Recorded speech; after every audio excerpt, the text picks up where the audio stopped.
Pageant. Today at 1:30 on BBC One and BBC One HD. A party 60 years in the making. Entirely sure what will happen, but I do know that we're all swimming back. So Okay. just best thing is from David Williams: don't swallow. See you later.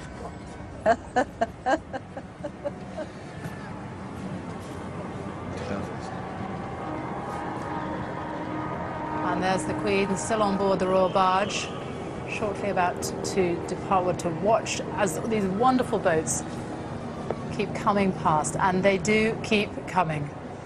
We're just reaching the historic section now. They are coming past us here at Tower Bridge, and there are many, many, many more boats to come behind them. Not really the ideal weather for watercolours, or for doing a bit of painting, but Anneka Rice is up on the Millennium Bridge. Let's see how the paintings are going. Anneka. Hello again. Yes, this is the Millennium Bridge. We're calling it the Arts and Craft Bridge today because I've been here with 20 painters and we've been recording this glorious celebration of the pageant. In a dry rack.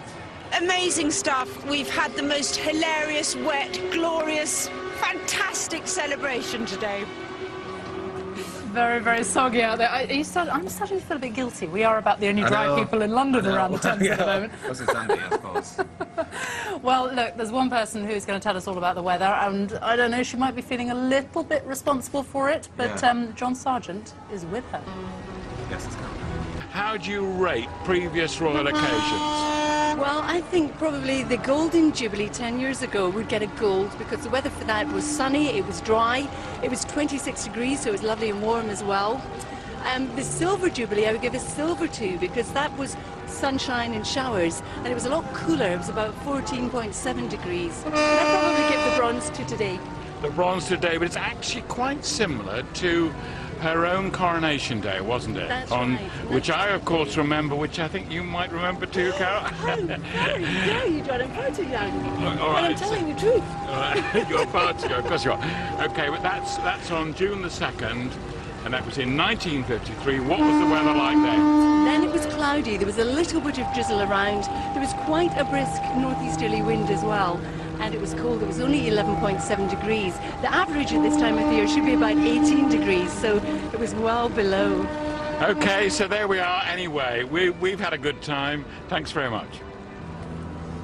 Thank you, John, and thank you indeed to Carol. So while the Queen continues to watch this incredible sight right in front of her, we can look behind us and wave to Fearne Cotton, who is just on HMS Belfast through the rain.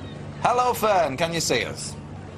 Yes. I can clarify it's definitely raining, but we shall sing because as well as being joined by the HMS Belfast veterans today, we've also got here the Fisherman's friends. Hello, chaps. And friends as well, yeah. The four guys only end up fishermen, and we're all very soggy friends today, but we're having good fun. Sing along. So would you like to give us a blast now? Yeah, what are you going to sing for us? We'll do South Australia for you. Take it away. In South Australia I was born. Heave away, haul away. We're bound for South Australia. Haul away, up rolling. Heave away, haul away. Haul away, up hear me sing. We're bound for South Australia. As I went back one morning fair. Heave away, haul away. But there I met Miss Nancy there. We're bound for South Australia. Haul away, up rolling. Heave away, haul away. Haul away, up hear me sing. We're bound for South Australia. I shook her up, I shook her down. Heave away, haul away. I shook her round about the town. We're bound for South Australia. Haul away, up rolling. Heave away, haul away.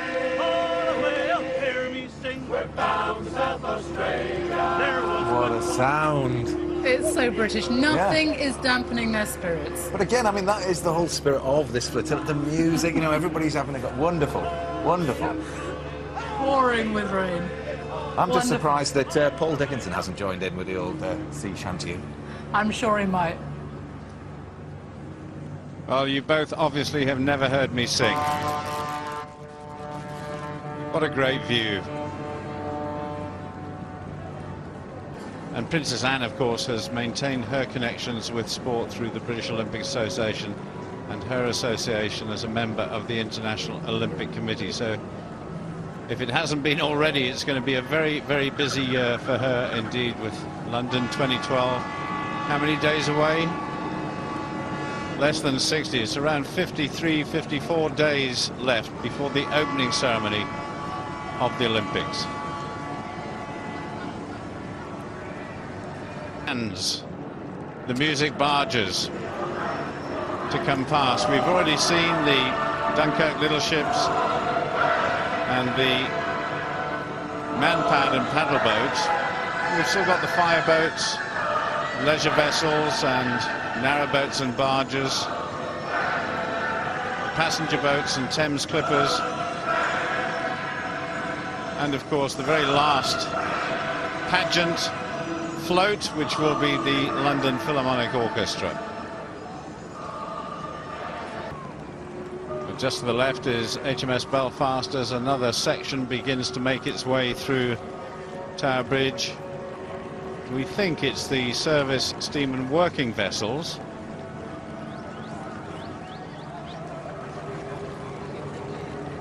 We're still certainly waiting for leisure vessels, narrow boats and barges, and passenger boats and Thames clippers too.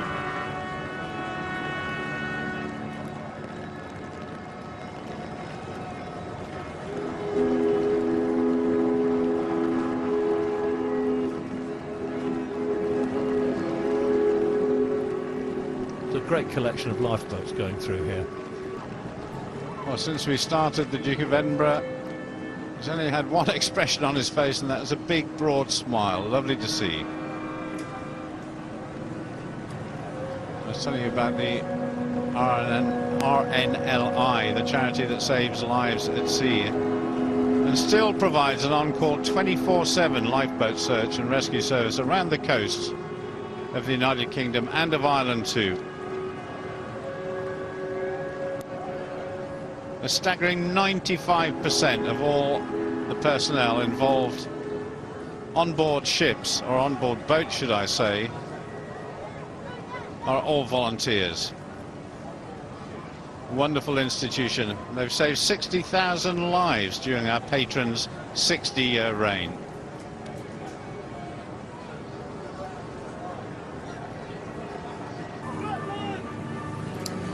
Well, all the way along this flotilla, we've seen this wonderful conversation, haven't we, between the Queen and all the people that are lining up on the bank sides, and there is this constant echoing that's going around.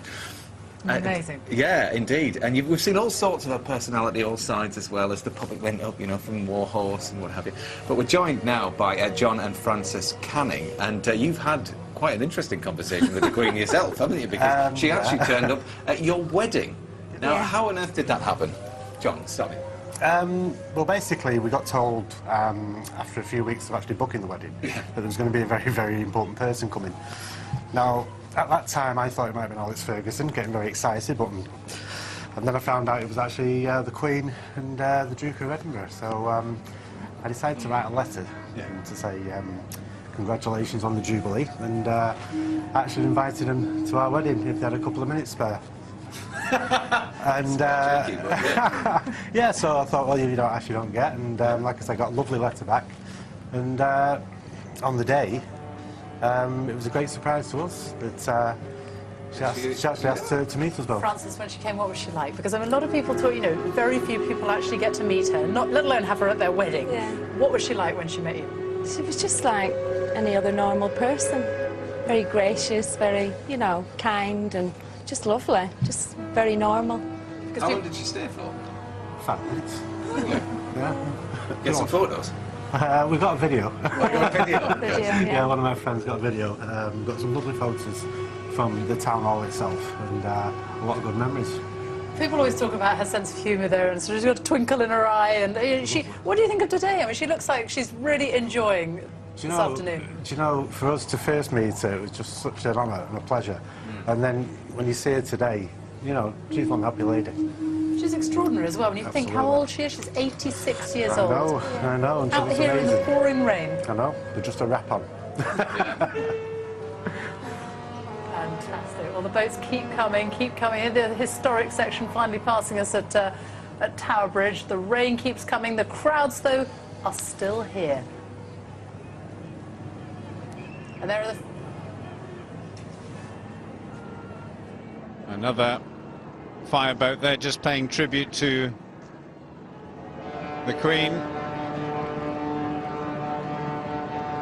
I don't suppose Tower Bridge has been up this long for many, many years.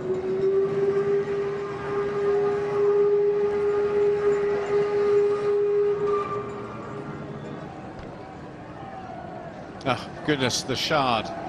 We did see it before.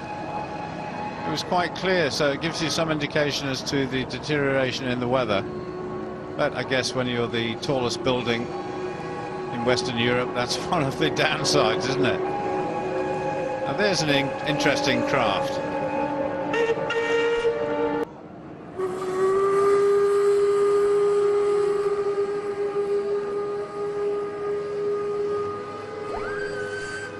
Well, I've got to say, I'm sure this is a day that very, very many people will never forget, not least the parents of the babies who have been born today at a hospital looking right out onto the River Thames. So they certainly will have a bit of a claim to fame, I think. Jubilee babies. Indeed. Let's find out. Any more new arrivals, Angelica?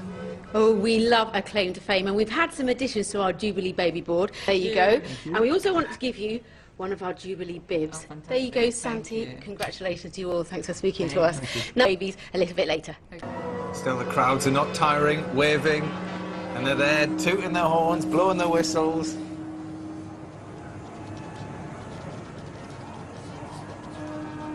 As they pass by, a really big moment for every single boat, every single vessel that has taken part. They've taken, particularly the man-powered section, months and months of training. This has been 3 years in the making, this pageant. And we talked before about the fact that she hasn't sat down yet, and she's still there, happy enough, waving away.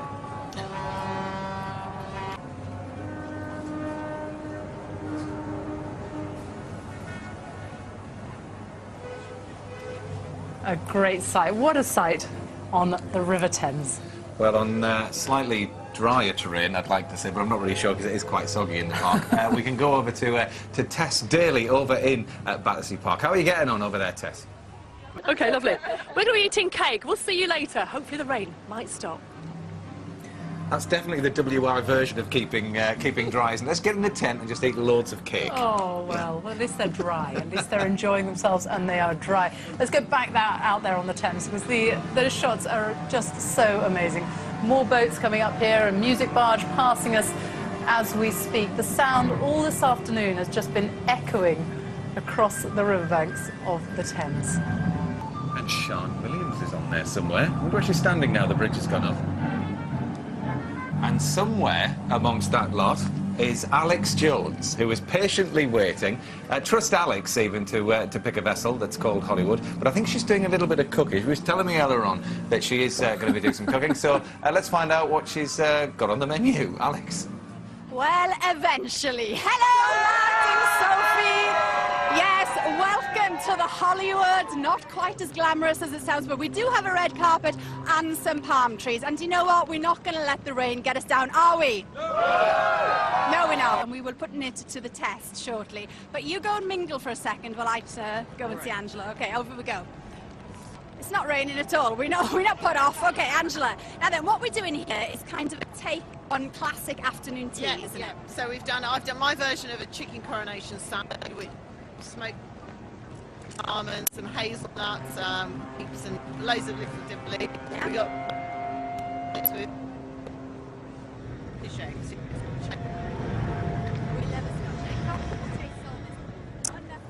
Well, apologies for that. We seem to have lost the sound there to the Hollywood. Very wet out there, so a few little problems with our communications. But let's take another look at the Royal Barge because it is such a wonderful sight, waving to those boats as they go past.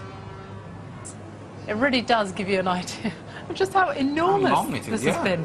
Huge, 5 miles, but they've been even further than that with the time they mustered. I know Paul was talking earlier on about what's going to be happening to them once they go through Tower Bridge and sort themselves out, but still, how do you get this many boats off the water, and, you know, we heard tugboats coming from Yorkshire and all of this, that and the other.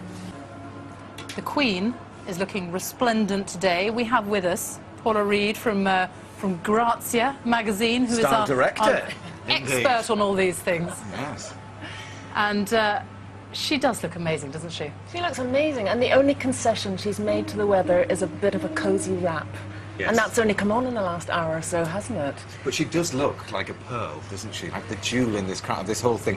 White was a great choice. Strategic choice, absolutely, because I'm sure she never knew the weather was going to be this grey, but she absolutely stands out against all of that red and gold. She is immediately pick-outable. There's no way you're going to miss her. And then all those little Swarovski crystals as well. She's sparkling. And we've also obviously got to ask about the Duchess of Cambridge. Wearing the Queen again after her wedding. A lot of red around today, Sophie, yes, not girls, least. you've absolutely dressed for it. Perhaps it's the obvious choice, but you know, the Duchess of Cambridge has really taken a leaf out of the Queen's book, and she's realised how a bit of slimline tailoring is just the best way to keep yourself looking sharp and cool in a situation like this, where the weather and the situation can throw anything at you. Did you have any idea what the Queen was going to be wearing, and indeed Kate as well? We had a bit of an inkling about what the Queen was going to be wearing, but none from Kate, so I've been watching Twitter all afternoon to make sure I was up to date. Right. Yeah, you're right. It's interesting that she didn't go for anything that was weatherproof at all, but yes, there we are. There's wonderful. Yeah, she looks fantastic in red. And a tartan scarf. And a bit of a tartan scarf, which is her concession to the weather. But you know, the Queen famously hates beige, apparently. So we were at the Derby yesterday, and we'd set up a tote to find out what colour she was wearing. Ivory and white seem to be the favourites. And the Duchess of Cornwall looking rather glamorous as well today in cream. Duchess of Cornwall in cream. It's Anna Valentine and a Philip Tracy hat. Philip Tracy, I think, is her favourite milliner. And the Duchess of Cambridge is wearing Sylvia Fletcher for Lock. And Lock & Company are one of the oldest milliners in the country. They made the hats for Nelson at the Battle of Waterloo. Right, so that, again, that... Military and ladies milliners, and wearing it with McQueen, which is one of our most modern designers. That's a very good combination. And the Queen herself, I mean, over the years, you know, she's been a real trendsetter, hasn't she, in many ways? She has, and in fact, when we were doing research for this, didn't quite realise how many nods to fashion she had made, because, in a way, the Queen, her style stands alone. It kind of moves forward independently of fashion, regardless of how trends come and go. She is always constant in the middle of it. She's an icon. She is historic. Oh, and I can't tell you how many designers she's inspiring at the moment. Really? The catwalks are taking their lead from her all over the world. Yeah. Dolce & Gabbana, famous Italian designers, dedicated an entire collection to her not so many years ago. Fantastic, Paula. Thank you very much. So much indeed. Yes, time for some outfits of a very different sort now as we catch up with Sian Williams at Tower Bridge with horrible histories.